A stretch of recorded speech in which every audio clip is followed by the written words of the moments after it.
Nous continuons notre belle aventure vers le mariage heureux et épanoui. Et je vous avais dit que j'allais partager avec vous 10 clés pour communiquer efficacement. Oui, l'un des plus gros problèmes qui reviennent de façon récurrente et régulièrement dans les divorces, les séparations, c'est le problème de compréhension. Les couples ne se comprennent pas, les gens n'arrivent pas à communiquer et à se comprendre. Donc, nous allons voir 10 clés afin d'être efficace en communication dans le couple. Car oui, on peut beaucoup parler des jours, voire des années et ne jamais communiquer efficacement. Et c'est vraiment dommage de voir autant de couples se briser faute de connaissances ou faute de maîtrise ou d'entraînement à l'art de la communication. Oui, c'est un art. C'est comme pour toute chose. Lorsqu'on veut réussir en affaires, il y a des principes, il y a des règles, il y a des choses à développer. On veut réussir en sport, il y a des principes, il y a des règles, il y a des choses à développer. Eh bien, c'est exactement la même chose pour le couple. Si on veut réussir le mariage, en jouir, il y a des règles et il y a des arts différents à développer. Donc, nous sommes sur notre série La communication efficace dans le couple. Pour ceux qui ne me connaissent pas, je suis Naomi Ménéus, mariée depuis bientôt 16 ans, 5 enfants, et je vais partager avec vous non seulement mes connaissances, mais aussi l'expérience que j'ai pu acquérir durant ces quelques petites années. Donc, on est ensemble. Deuxième clé que nous partageons aujourd'hui pour communiquer efficacement, c'est la communication non verbale. Voilà. La communication d'abord verbale, c'est quoi? La communication verbale, c'est ce que je suis en train de faire maintenant. Vous entendez ma voix. La communication verbale, c'est le fait de parler. On entend. Ça, c'est la communication verbale. Et aujourd'hui, je vais partager avec vous sur la clé essentielle à développer qui est la communication non verbale. Alors, il faut savoir qu'il y a plusieurs types de communication. Bon, chez l'être humain, plusieurs types de communication. Nous avons la communication verbale, la communication non verbale et aujourd'hui, terrible, on va aussi en parler, la communication écrite. C'est très important d'en parler parce qu'il y a des couples qui utilisent beaucoup la communication écrite. Revenons à notre communication non verbale. Pourquoi la communication non verbale est essentielle à prendre en compte lorsque nous parlons à notre conjoint, à notre conjointe?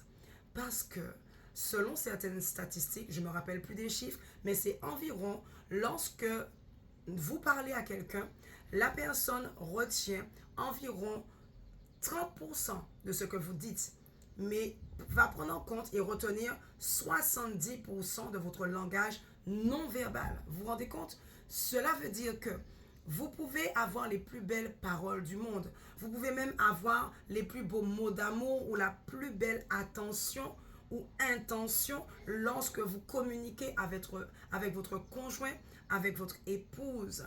Mais si vous ne soignez pas votre communication non verbale, cela peut tout gâcher. Vous pouvez vraiment perdre tout le sens de votre, je vais mieux formuler, ça va créer un filtre, qui va empêcher ou mettre de l'interférence entre vous deux. Donc ça va empêcher à l'autre de bien interpréter ce que vous voulez dire. Voilà. Donc ça veut dire que lorsque vous parlez, eh bien, votre conjoint, votre conjointe reçoit l'information et va l'interpréter en fonction de plusieurs critères qu'on va voir au fur et à mesure de nos 10 clés. Et l'un des critères qui va compter de façon ou bien de façon non négligeable dans la communication, eh bien, c'est le langage non verbal. Qu'est-ce que le langage non verbal? Ce sont toutes les expressions corporelles que nous manifestons lorsque nous communiquons. Par exemple, l'expression du visage, l'expression corporelle, par exemple la position du corps. Quelqu'un qui est avachi, ça donne un message. Être droit, ça donne un autre message. La façon dont on manipule nos doigts. Exemple, lorsque vous parlez à votre conjoint, à votre conjointe, à votre épouse, à votre époux, et que même si vous avez une parole qui est juste, peut-être même fondé, peut-être même rempli d'amour et de bonnes intentions, le fait de faire comme ça, même si je mets un beau sourire, le fait de faire comme ça met déjà une forme d'agressivité, de menace. Maintenant, c'est clair que l'expression de mon visage va quand même couvrir un peu ce petit doigt. Voilà. Mais néanmoins, le petit doigt va rester quand même un filtre à ne pas négliger. On va comprendre un peu plus tard quels sont les filtres et qu'est-ce que j'appelle les filtres qui peuvent empêcher une communication efficace dans votre couple, qui peut empêcher à votre interlocuteur de comprendre le fond de votre message ou la simplicité tout simplement de votre message. Donc, attention au langage non verbal. Lorsque je dis quelque chose, je dois faire attention à, par exemple, la manière dont je plisse entre mes sourcils. Si vous êtes quelqu'un qui avait le visage un peu dur, ne dites pas non, mais c'est ma nature. Depuis que je suis jeune, c'est comme ça. C'est comme ça, je ne peux rien changer. Je vous encourage à quand même travailler dessus. Parce que entre nous, il n'y a aucun bébé qui est né avec les plis comme ça, avec la mine comme ça, qui est né monstrueux. J'en ai pas encore vu. D'accord? Donc ça veut dire que c'est des choses qu'on a développées au fur et à mesure pour diverses raisons. Ça peut être tout simplement, vous aviez un parent qui avait la mine dure et du coup, vous avez copié cette mine dure et vous l'avez gardée. Cela ne veut pas dire que vous avez un mauvais cœur ou que vous avez de mauvaises intentions. C'est juste une mine qui a été gardée depuis l'enfance et arrivé à l'âge adulte, vous avez encore cette mine dure. Ne dites pas non, ça, il faut qu'il s'efface. Il m'a rencontré comme ça, elle m'a rencontré comme ça, il faudra qu'elle s'y fasse. Je vous encourage à faire l'effort. À faire l'effort parce que le langage non verbal a trop d'impact, trop d'importance dans la communication pour s'arrêter à cela.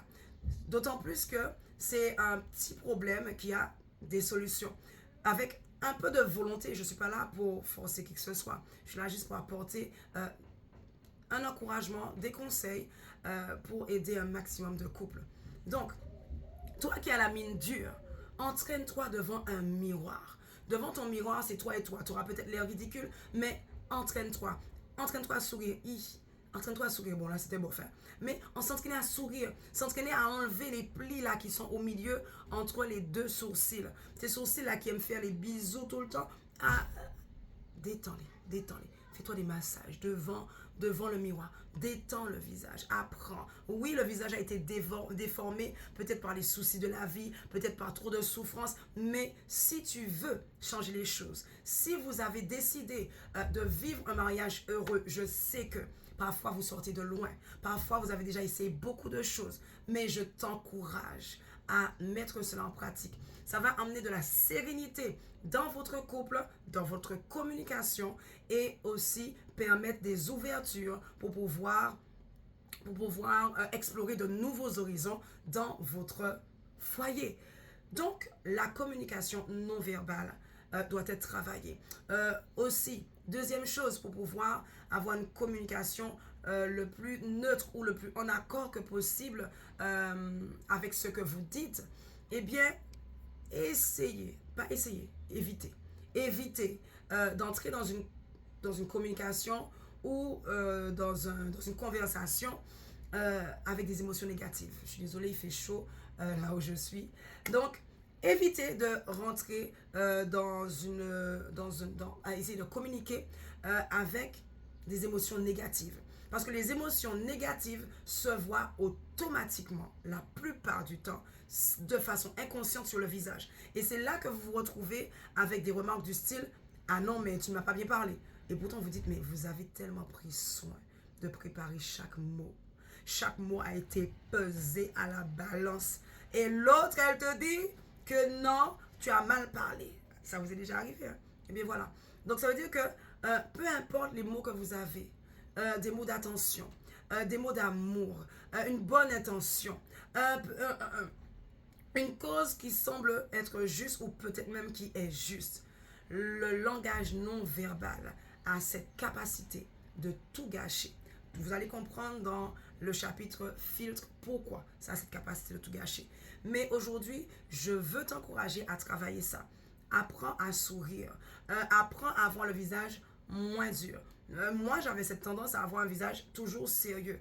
Bon, jusqu'à aujourd'hui. Mais on fait des efforts. Il y a des efforts à faire, il y a un travail à faire pour détendre le visage. On sent que le visage se détend. C'est vraiment esprit, âme et corps. Vous détendez votre visage pour pouvoir avoir un langage qui soit adapté, un langage non verbal, qui soit adapté à ce que vous dites. Ça, c'est vraiment important. Il y a aussi dans le langage non verbal le ton. Le ton sur lequel vous allez parler. Vous pouvez dire quelque chose d'important, quelque chose de bien, mais c'est un ton sec, un ton dur. Et il y en a qui aiment bien dire, là, surtout nos anciens, ils aiment bien dire, ah non, mais c'est comme ça que je suis. Elle n'a qu'à entendre le message. Non, non, non.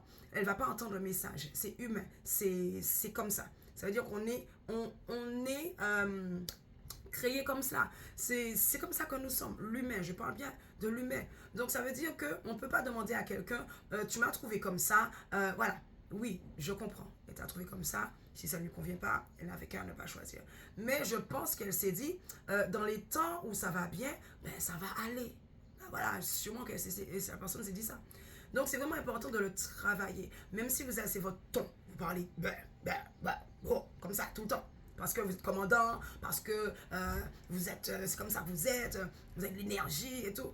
Canalisez votre énergie de sorte que vous pouvez être toujours énergie, mais douceur, en fonction de ce que vous dites. Vous parlez à votre conjoint, vous parlez à votre épouse. Il est important qu'ils se sentent respectés, honorés à travers votre langage non verbal. Donc, je vous encourage vraiment à travailler votre langage non verbal. L'expression de votre visage doit refléter ce que vous dites. C'est pourquoi, avant d'entamer une conversation, je disais tout à l'heure, que faites attention à vos émotions. Si vos émotions sont négatives, ça va paraître dans la conversation. C'est automatique et c'est malheureusement inconscient la plupart du temps. Donc, que vous le vouliez ou non, des émotions négatives vont paraître sur votre faciès, sur votre expression du visage ou encore votre expression corporelle. Vous parlez à quelqu'un et vous êtes avachi, style j'en ai rien à faire, excusez-moi l'expression, eh bien, le message aura beau être utile, amour, compassion, tout ce que vous voulez, de bonnes intentions, ça risque de mal passer et de ne pas être compris correctement par l'autre. Donc voilà ce que je voulais partager avec vous sur la communication efficace dans le couple à travers le développement de votre communication non verbale. Faites-le en toute conscience. Il est important de communiquer en toute conscience et de faire attention à ce fameux langage non verbal. Visage, posture, ton, important. Et tout ce qui est attrait avec le langage non verbal. Donc voilà pour aujourd'hui, c'est ce que je voulais partager avec vous et on va se voir la prochaine fois pour la 3e clé. Allez, à bientôt, bye bye.